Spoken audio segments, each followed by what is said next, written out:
everybody, and welcome to another episode of Traumatized. So today, I want to talk about something that I just, as of today, as I was about thinking, what am I going to record about? What's this episode going to be? When I'm around people,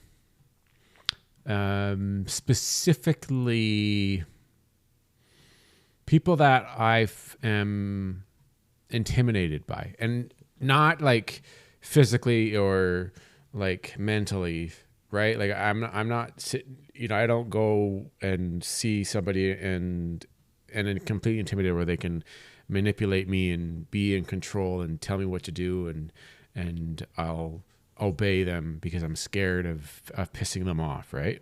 That's not what I mean. Let's just bluntly say it.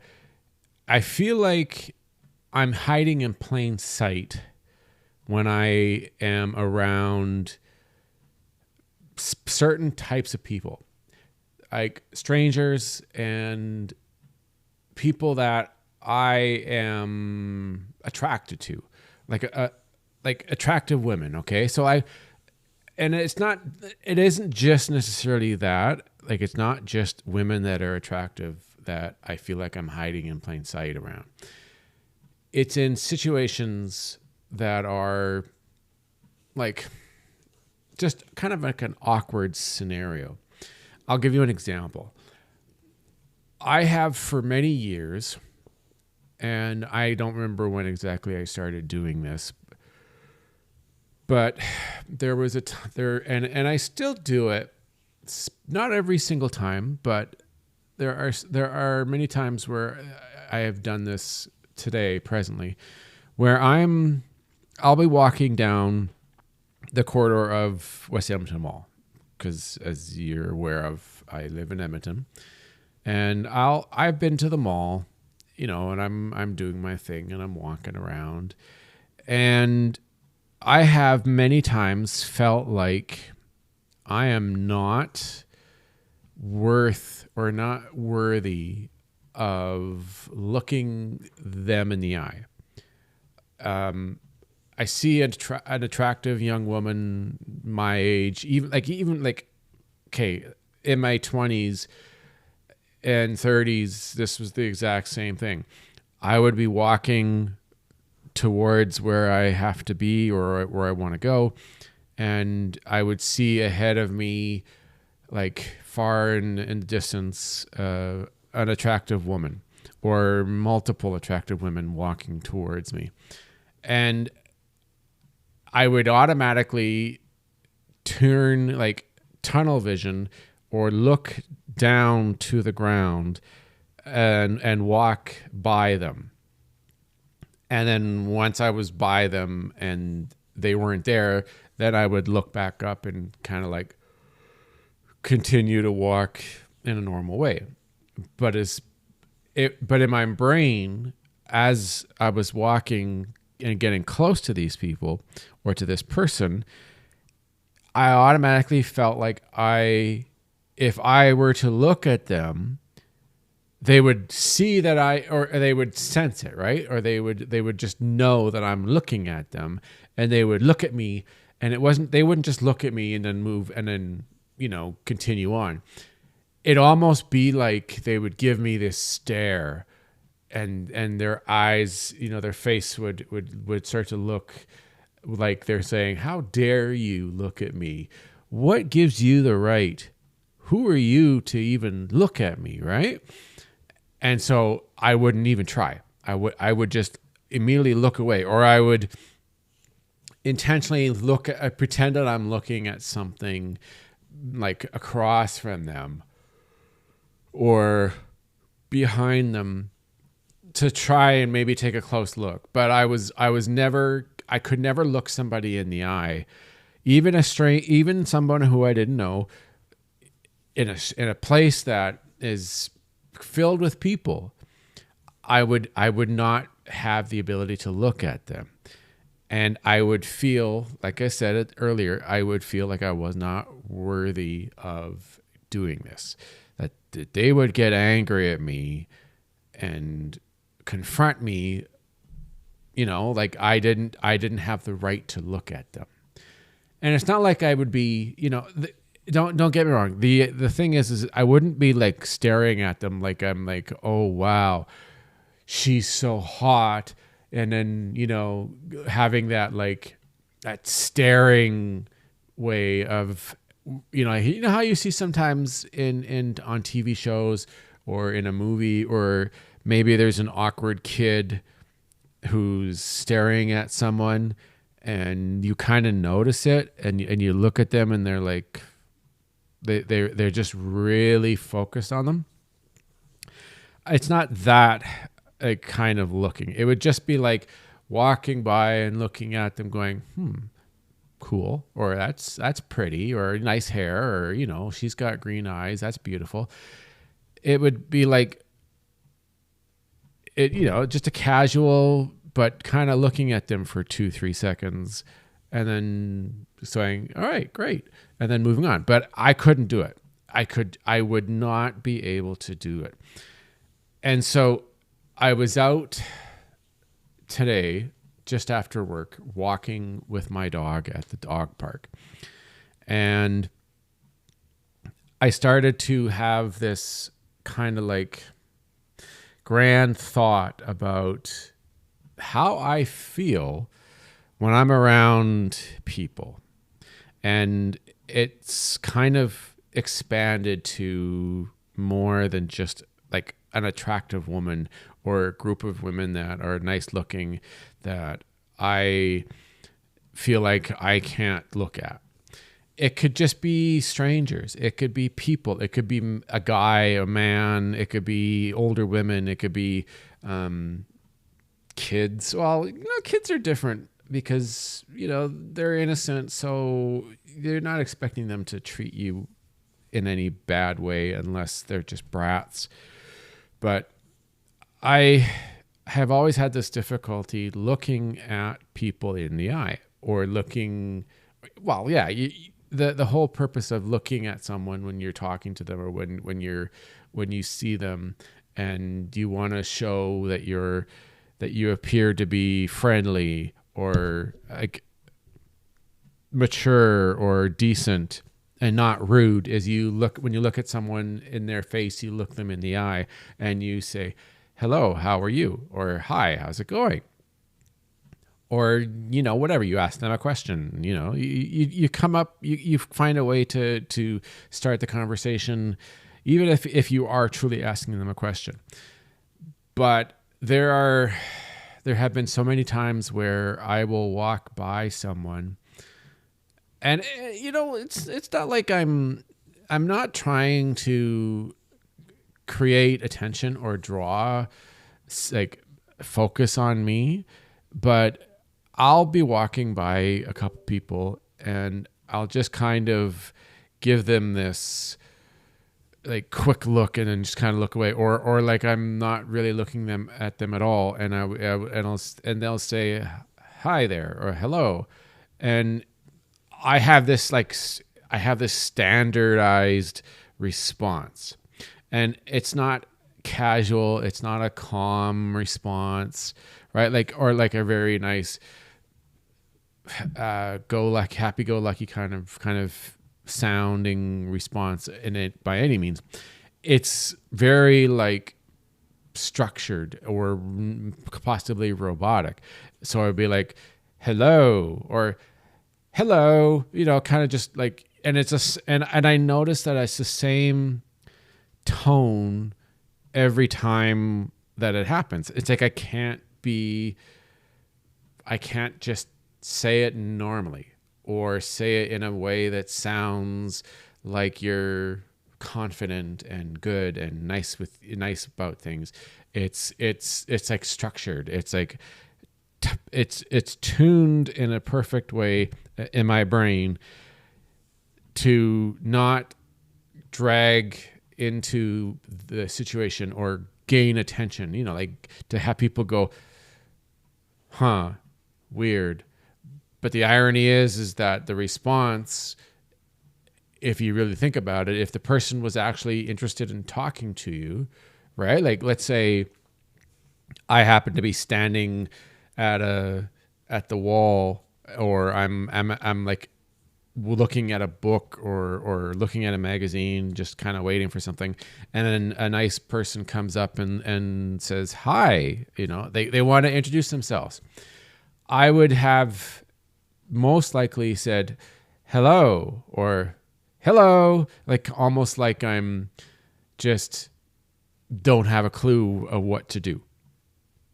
So to the point here that I'm trying to make, and I apologize if I'm kind of dragging along here, but I have always felt like I'm not somebody who people are going to take notice of. I feel like I'm nobody's special anything, right? Like I'm just another face in the crowd. No, if I were famous, nobody would know. Like it would be, I would be oblivious to everybody. So that's what it feels like. I feel like I'm oblivious to the rest of the world in situations where it involves like conversation, eye contact, being polite, introducing yourself. Like you come up to people and you say, "Oh, excuse me, I'm sorry," or "Hi, how are you doing?" "Oh, hey, that's a nice dog you have there," or "I see you're reading the book about whoever," right? And that's it. That's a good book. My ability to do all that feels non-existent. Whether it's like I missed the boat on how to do this, the right way to say things, or break the ice, I guess, if you want to say. Instead, it's like I'm completely on my own when it comes to learning this. I have had no education, no direction onto the right way to do it and the wrong way to do it. There's none of that in my brain. And so when I am walking next to somebody, or I come across someone, and people are supposed to be polite, and people smile at each other, and some people say hi, just as they're walking by, hello, like how's it going? And yeah, if it wasn't for the fact that I don't know these people, or if maybe they took offense to it, otherwise I wouldn't have a clue. And they probably found my response to be an awkward, strange response.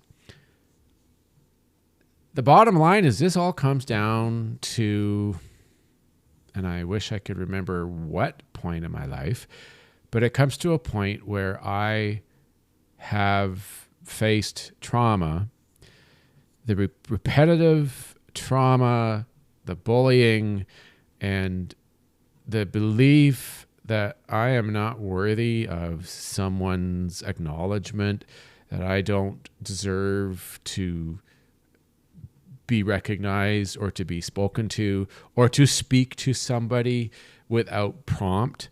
I can't remember exactly when it was, but I remember having a conversation with somebody, and it was regarding why I feel like I'm antisocial, or they wanted to know why you seem to give off the impression that you are an antisocial person. And I remember one time I said to them, there's like this belief in my head where I feel like I cannot speak to somebody unless they have said something to me first. As if I do not deserve, or I don't have the privilege or the right to initiate the conversation or start talking to that person before they say something to me. And often that would be the case in numerous situations. I could probably name quite a few. I guess a good example, which I deal with on a daily basis, would be entering an elevator, whether to go to work or coming back, going home from work, there's eye contact and the ability to say hey or hi or hello or, whatever. There's none of it. Like I cannot make that eye contact. It's like I look at them real quick and I go, okay, or like a split second, just long enough for me to see them and look at them without, and then I'm like, oh, I gotta look away. I can look at them because I'm afraid that, excuse me, I'm afraid that if I look at them too long, they're gonna look at me and they're gonna frown. They're gonna get angry. Like, how dare you look at me? So I look at them and I look away as fast as I can. As soon as I get an image good enough in my head, that's it. I look away, or I look down, or I look up, and I try to avoid any sort of eye contact whatsoever. So forget speaking to them. I can't even do the eye contact. Now, I don't know where this, like, I wish I could narrow down exactly where that comes from, but I'm pretty certain that it came from my school years, because there have been some times where I would be like looking at a girl or someone at school, and I would repeatedly get an evil eye or a look of like, who are you? Like, what do you think you're doing? Like school kids bullying someone who is susceptible to that, who's vulnerable, who wants to have friends or wants to have somebody like them.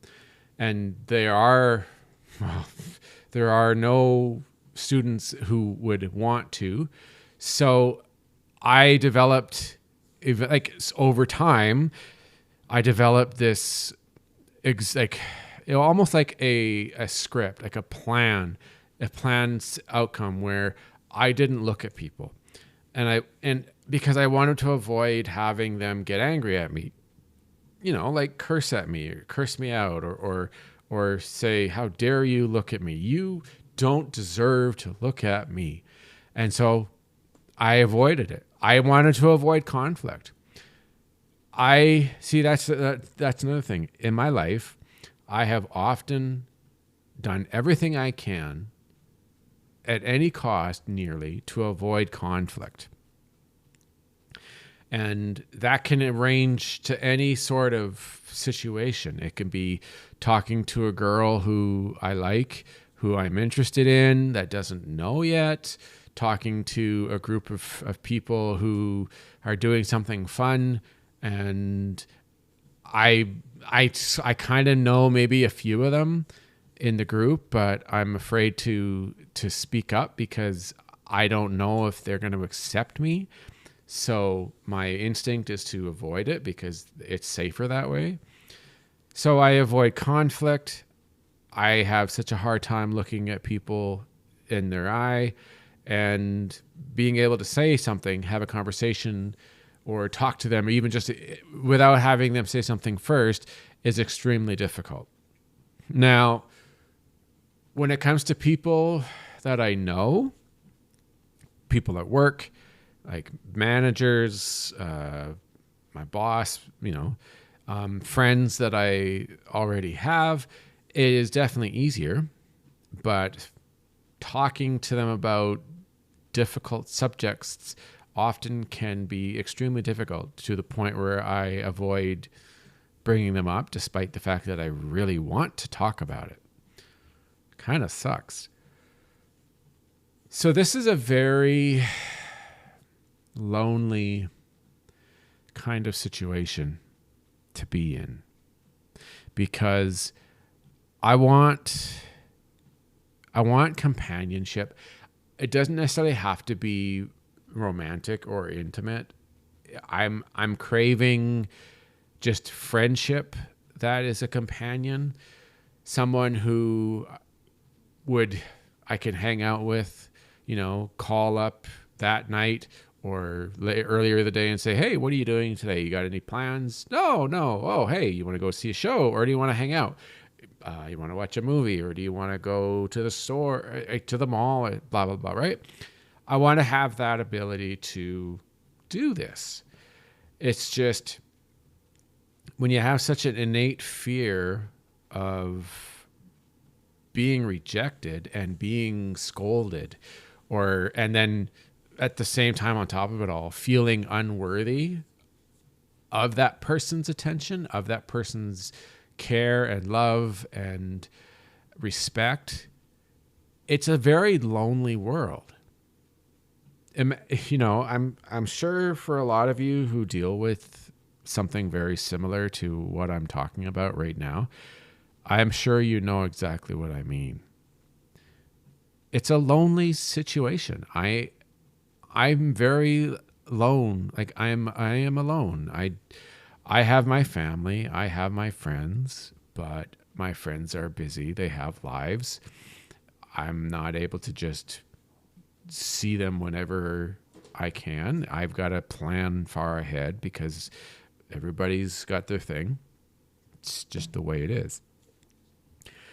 But when you feel like constantly that you're not worthy of being able to talk to somebody, whether it's a stranger, whether it's somebody you've seen a few times, even if you just want to get to know them, just so you can have a good conversation and have some fun and feel included, feel like you're wanted, right? And wanted can be a very wide range of examples and situations. There's being wanted in the relationship, of course, where that person loves you and wants you to be around them. There's being wanted where they want to include you in the fun events, the fun times. They want, you know, something that they're doing, something that they're looking to take part of, like go to the museum next weekend. They're going to ask you, or you notice, you happen to hear them say, yeah, I'm planning, I want to go to the museum next weekend. I've been wanting to go for a long time. I haven't had a chance yet. And you feel that you're worthy of going up to them and say, hey, I hear you're going to the museum. Would it be okay if I'd like to go too, if that's all right? And then, you know, they're either going to say, oh, sure, absolutely. Or, well, maybe they are, well, who knows, maybe they won't. But still, you're taking that risk and you're making that choice to go up and talk to them. I wish I had the strength and the courage inside to do this.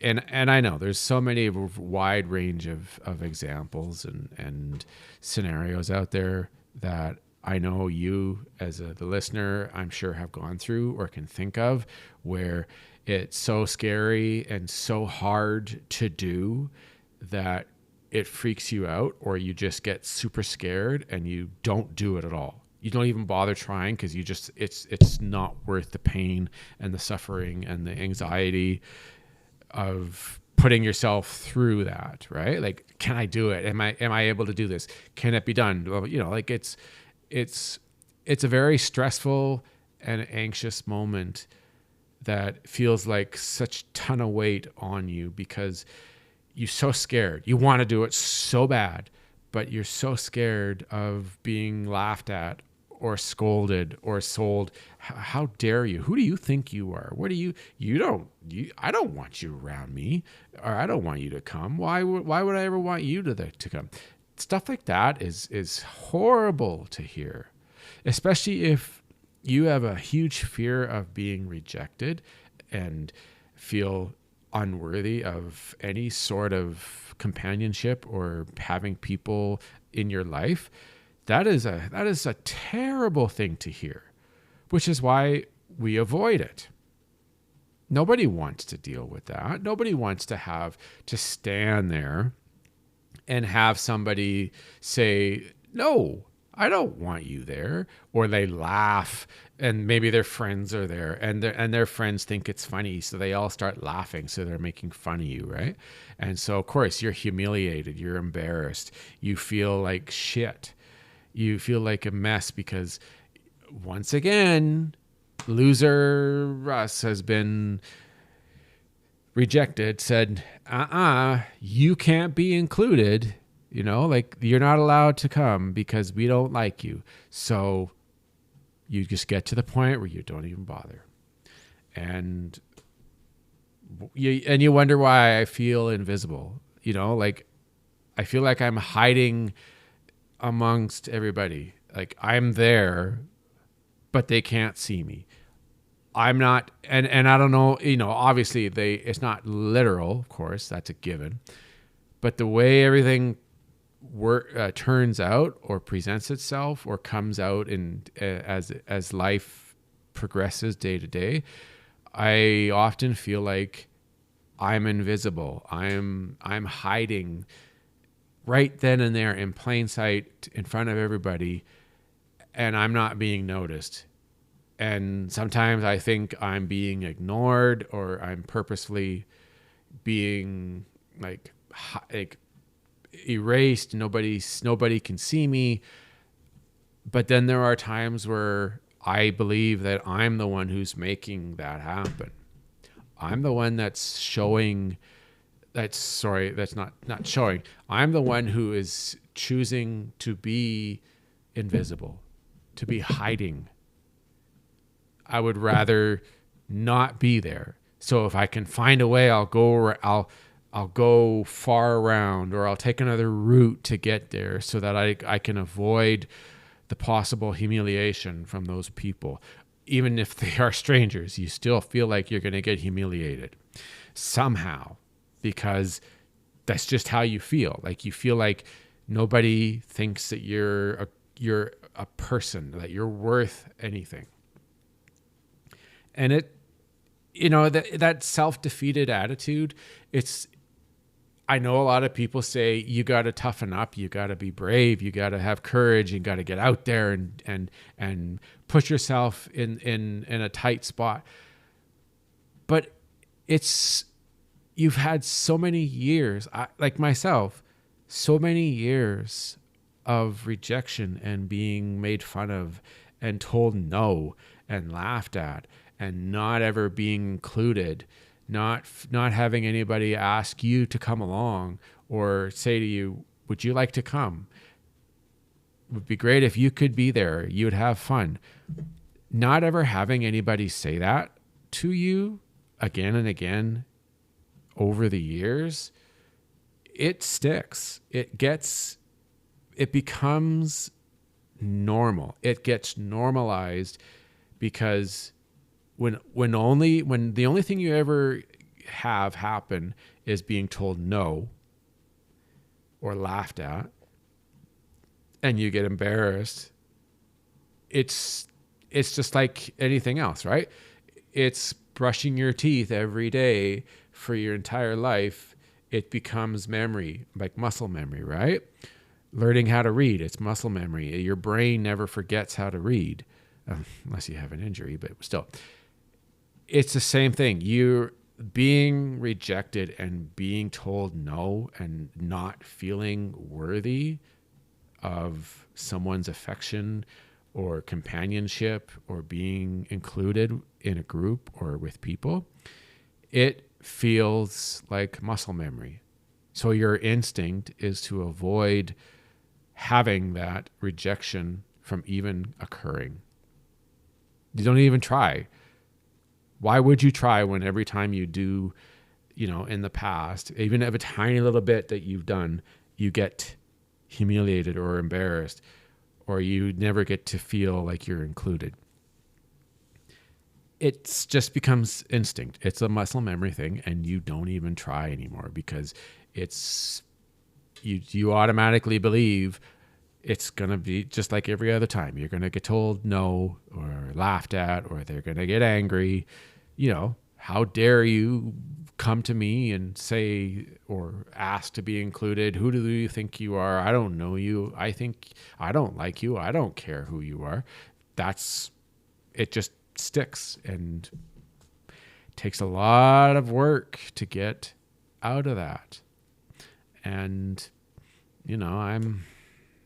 I've never really truly felt like I was included or like I belonged in anything. The only times I ever felt like I belonged was when I was playing in sports when I was a young teenager, playing football and playing hockey. It was the only time that I felt like I belonged. I didn't really have to be friends with these people. I just had to be, I was part of a team. So I did feel like I belonged, especially when we had a tournament and on a road trip and we went somewhere for 2 or 3 days. I felt like I belonged and I felt comfortable and I had fun. But going on like a school trip, it felt like I was there by myself and nobody wanted anything to do with it. Nobody ever included me in anything. No one ever asked me if I wanted to come join them. I was never invited to any school parties, right? Like I was not included. It wasn't even a thought. And so I've gone through the majority of my life feeling like I don't deserve to belong to anybody or anything. So it's easier to just be alone. It sucks. It's hurtful. And I often feel anger, but at the same time, I feel lonely and I feel frustrated and I feel disgusted with myself because that's how I've been trained to feel based on all the years and years of rejection and bullying. And it's created a lot of trauma for myself. So what else should I expect if you think about it? So yeah, it's just the way it always has been. And even improvement when, like with my relationship, when I was there and her brother or her friends would come by and they would have conversations and I'm sitting there by the fire or in the living room, I often felt like I was not involved, like I wasn't included. And I would sit there and not say anything and just kind of, it looked like I was being antisocial. And I tried to explain to her what was going on, but I don't think she ever 100% understood exactly what was happening, which is too bad. But yeah, I didn't feel like I was included. I didn't feel like I was worthy of expressing my opinions, being heard, telling my examples or my stories. That's just the way it was. So, yeah, but I am so well aware of it today. It's just catching it in the moment or realizing as it's happening and stopping myself or doing it different is extremely difficult because it's years of trauma built up and it takes a long time to break free. Okay, that's today's episode. If you have anything you'd like to say or any comments regarding what was discussed in this episode today, please give me, send me an email, message me.